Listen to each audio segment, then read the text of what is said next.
Let's begin.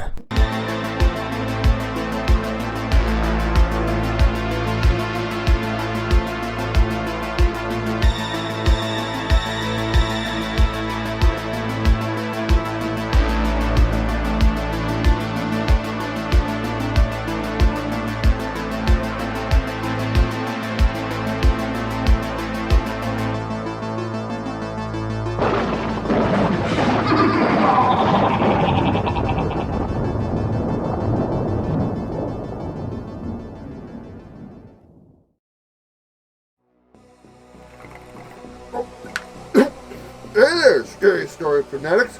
Welcome back to Cleaving Thought from Bone with your host, Sociopathic. As you can tell, it's party night here, and I almost forgot tonight's story. Almost. But instead, it actually reminded me of tonight's little twisted tale. So sit back, relax, and tie one on. I call this one, I Don't Think It Was the Drugs.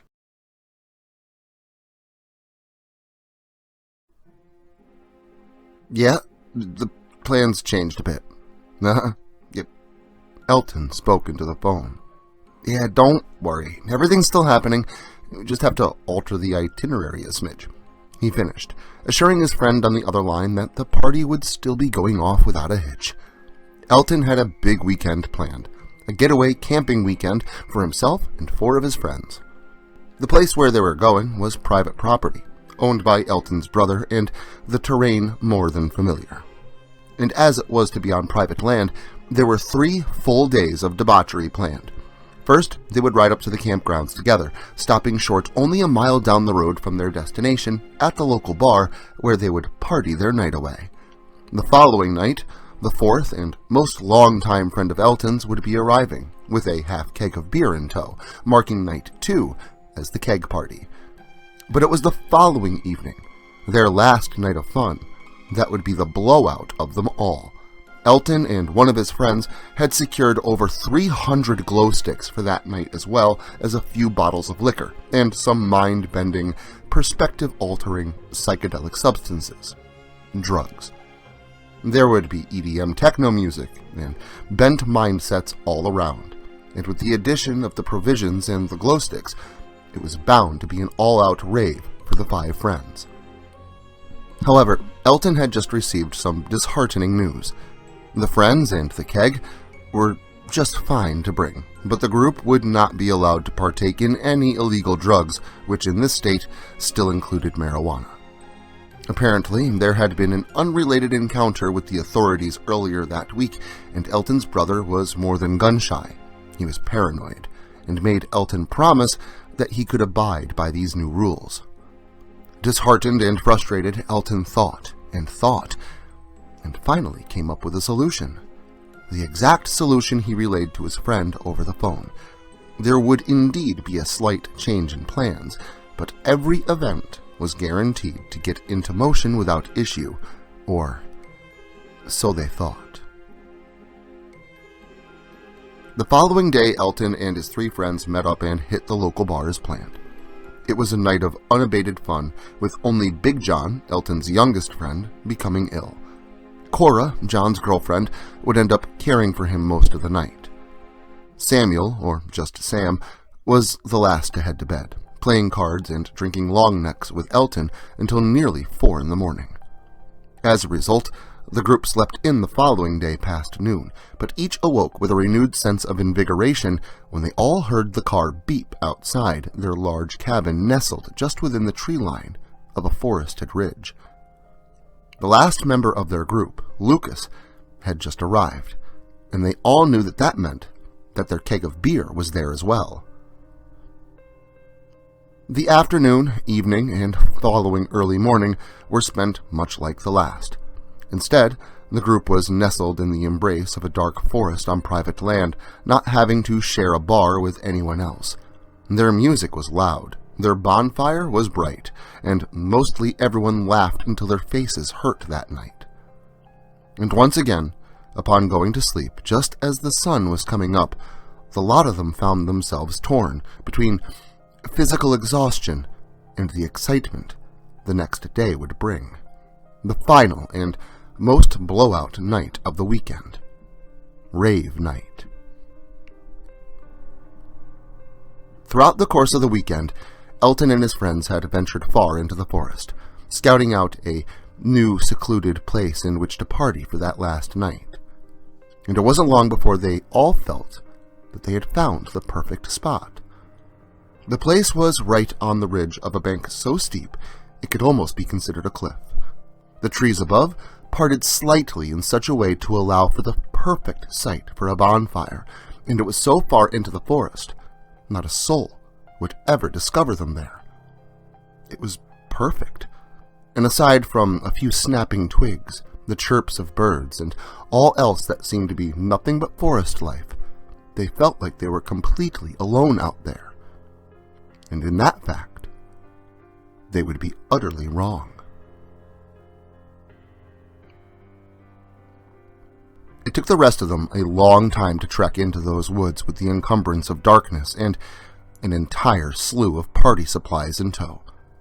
They made sure to bring phones and speakers, liquor, tables, chairs, and everything else that they would need, including the drugs and glow sticks. The night was pitch, with a thick canopy above. The forest itself was an absolute Vanta black. However, with a couple of flashlights in hand and a good sense of direction, they arrived at their spot safely.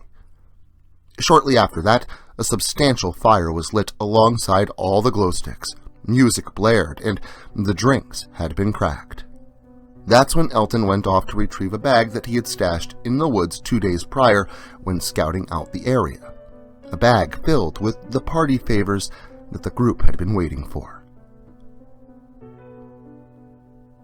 Elton sat by a fire with his friends, both beside him and adjacent to him. To Cora, Elton gave a full eighth of mushrooms, ensuring her a great trip that would only last a few hours. To Big John, Elton gave a single dose of LSD, being that which he asked for. John would have a great time that wasn't too intense, but it would stay with him till sunrise. To Samuel and Lucas both, Elton gave a full eighth of shrooms and 2 hits of LSD, giving himself the same dose. Now that everyone was in place and safe at camp, the 3 of them were ready to take on one hell of an all-night ride. A few hours had gone by, and midnight was fast approaching, although the last thing on anyone's mind was the time. In fact, most of the group were busy chasing one thought after another as sounds and firelight played with every part of their beings, like fingers through paint. The exceptions being Cora, whose mushrooms had only just started to wear off, though this left her horrendously drunk. Big John, whose single hit of acid was still going strong, but the peak of his hit had subsided, and he was left better equipped to grapple with the world. Elton, Lucas, and Sam were in their own world, standing together but in private realms all the same. Lucas sat in a chair watching the fire from a distance, calm and stoic. In the meantime, Elton and Sam were singing around glow sticks on strings like medieval maces, keeping time with music and creating some impressive visual displays for the rest of the group. There was one moment when Sam just stopped mid-light trail and stared off into the black nothingness outside their boundary of light in the forest. When asked, he told Elton he thought he heard something, but when the pair looked more closely, a house could be seen far off in the distance, and both assumed it to be the origin of whatever Sam had heard. The only other time Sam stopped was to quench his thirst with water, a key element to any drug-fueled party. However, in everyone's haste and armloads of goods, it was the gallon jug of water that was left behind, and now the group was out of small bottles as well. Sammy shrugged and made a decision, informing Elton what he intended to do about the situation. Elton didn't think it would be a great idea to head off into the forest and back to the main camp all alone while on powerful psychedelics, and thus informed Lucas of their plan to venture together. Now, Lucas knew it probably wasn't a good idea as well. However, he also knew that for a group this size, and all the fun that they'd been having, water would be essential. He also understood that Elton had grown up in these woods and knew them better than anyone else. Sure, the camp where they all sat was new, but He had nothing but confidence in Elton's abilities to assist Sam and navigate the trail in the dead of night. So, armed with nothing more than a glow ball, some glow sticks, and colorful, flashing jellyfish on a string, Elton and Sam left the comfort and warmth of their party on the hill and ventured into the black forest towards the main camp at the end of the trail. The pair fumbled and stumbled their way down the dark path as best they could. If Sam were alone, he surely would have gotten lost. But Elton knew the way like the back of his hand now, and had just enough mind about him to navigate the darkness in the near pitch black, interchanging with the flashing colors of the glowing lights. Granted, it took them nearly twice the time it should have taken them without the impediments of inebriation and darkness, but in under 30 minutes they had arrived at the main camp. However, standing in front of them in the path was a person. Elton at first thought it was his brother. The shadow looked tall and wearing a top hat. His hair looked as if it were long, which confused Elton as his brother was nearly bald, and the man was garbed in a long, shadowy, flowing coat. However, when Elton shined his light on the figure, it was to even further surprise that it was Lucas. Elton assumed the silhouettes of the trees must have transmogrified his shadow's outline. Lucas? How? How'd you get here? Did you, teleport? Elton asked. Seriously, what the actual fuck, man? Sam followed up. Lucas just smiled, as if he wasn't going to say anything, and then, almost without warning, he explained. I just swapped, guys. You two are slow. Lucas replied. But why? Why didn't you just come with us? Elton prodded. Because you left before I could tell you. I have something special for you. Special? Sam asked with wonder. Lucas smiled and did not say another word. Instead, he reached into his pocket and pulled out a closed fist.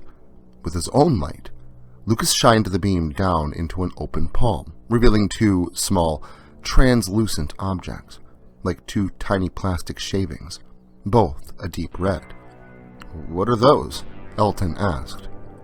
The best LSD you will ever take in your life. I promise. Lucas sneered. Sam went to question Lucas a bit more, but Elton simply shrugged his shoulders, reaching down, took a single gel tab from Lucas's palm and tossed it into his mouth before swallowing it, not even allowing it a chance to dissolve first, afraid he might accidentally spit it out. Sam simply did the same, following suit. Both friends laughed heartily at the absurdity of their situation. Lucas just smiled. Elton and Sam went to the car to retrieve the water that they had come for, and turned to face back up the path, prepared to make their trek with Lucas in tow. However, when they turned, Lucas was simply gone. Maybe he had to take a piss? Elton considered. Sam agreed, and the pair waited a while, and after that they tried calling out for him. But eventually, when Lucas didn't show, they assumed he must have simply gone back to the isolated camp in the woods while they had been retrieving the water from the car. So, water in tow, and absolutely no idea what they were in for, Elton and Samuel began their hike back up into the forest and the darkness within. It had only been a short walk before the camp had disappeared from sight completely, and with Samuel still unsure about the terrain, Elton and his dangling, flashing glow light led the way. The pair stopped at the sound of something behind them and turned to see nothing. There was nothing there to be seen.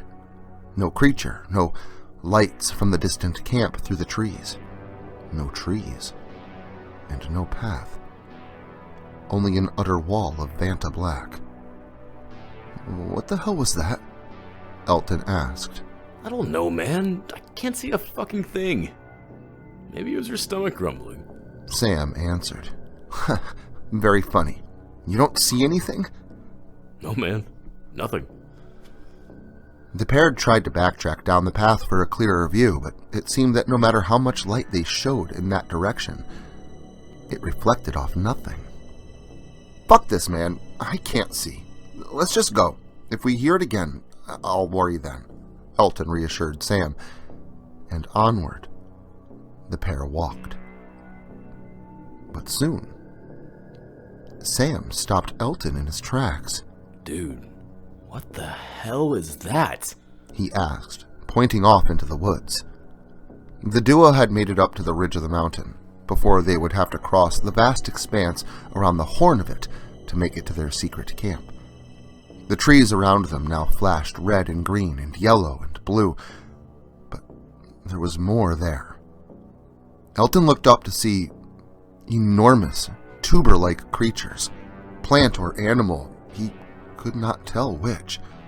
Each was nestled within the trees as if part of the forest itself.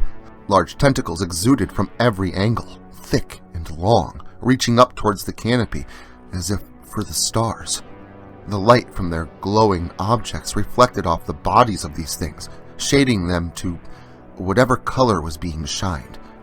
But there was more colors as well that didn't seem to obey the same laws, like oil or dust floating in the air, and ever so slightly changed colors all their own.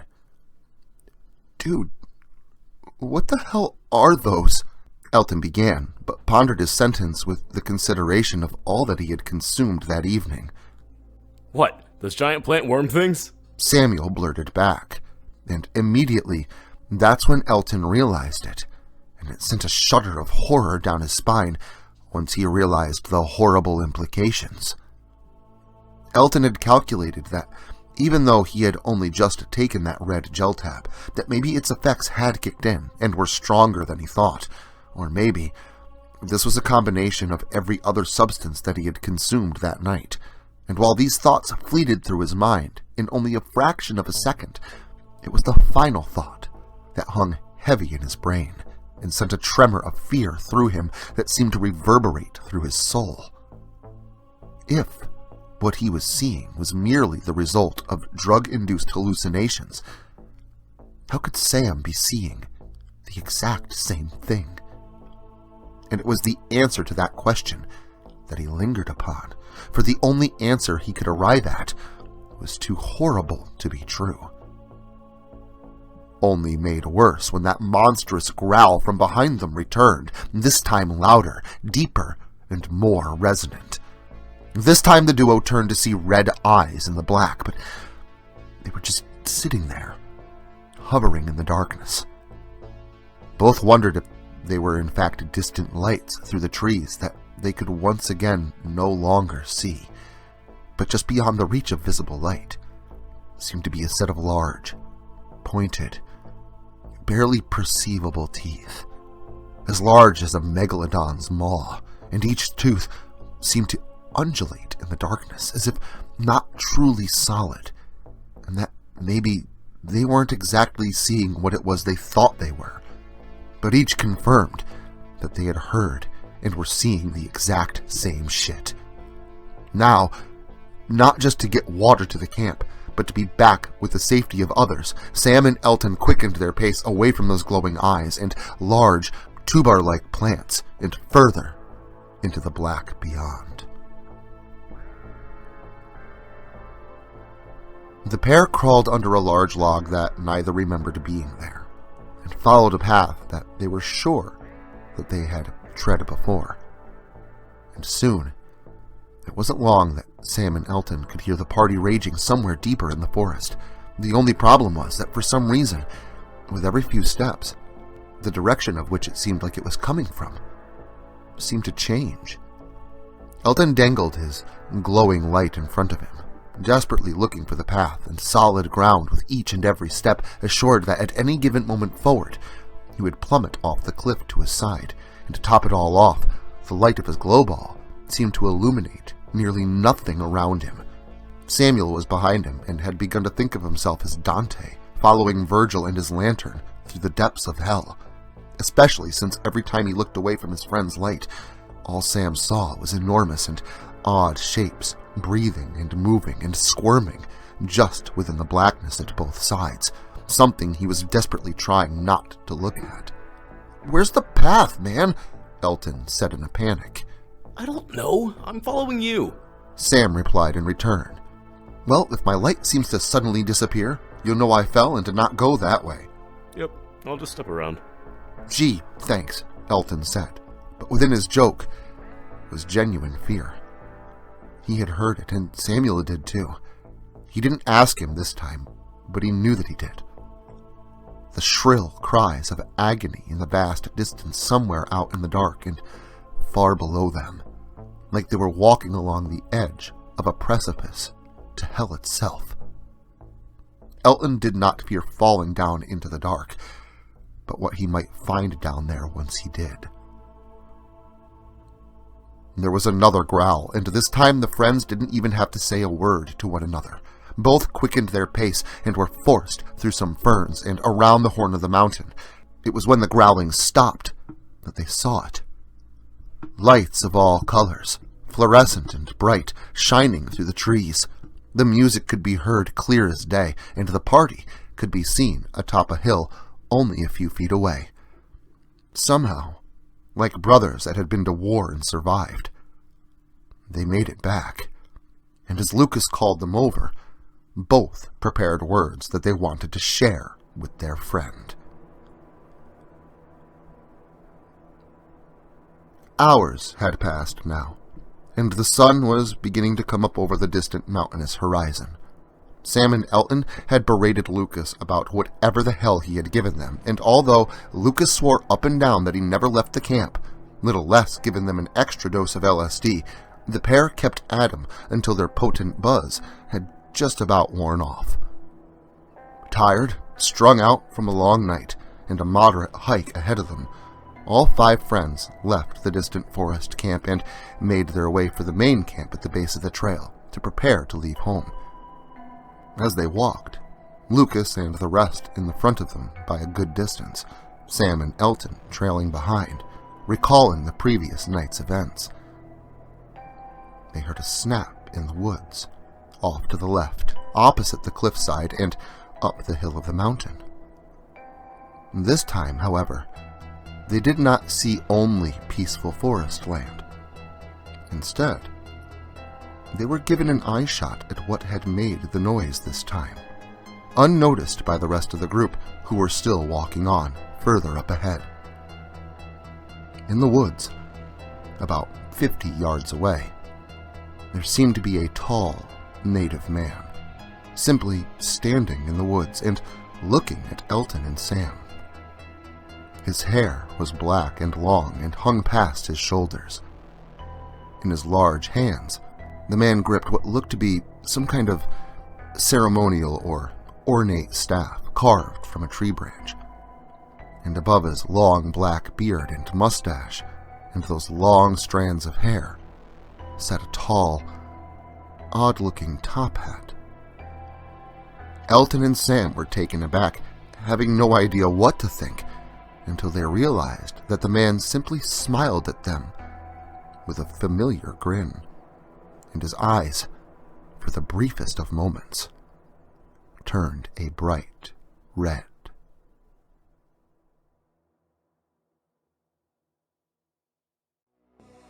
That just goes to show you, when you're deep in the woods, you never know really what's going on, and that's without the added benefit of psychoactive substances.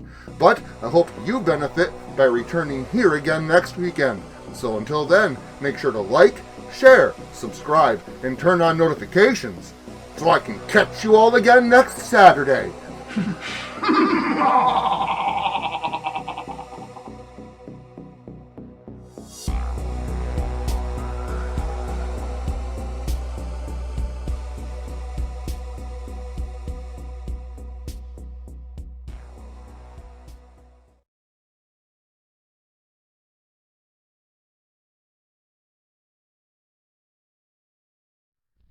Social media can be very unpredictable, especially regarding horror content.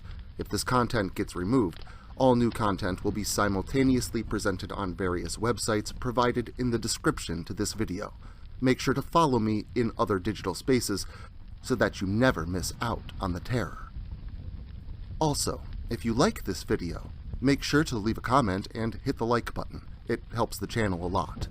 If you're new to the channel and you enjoy what's here, consider hitting that subscribe button and the notification bell so that you never miss an upload. Writing is a dream of mine, and it's all of you that make that dream come true.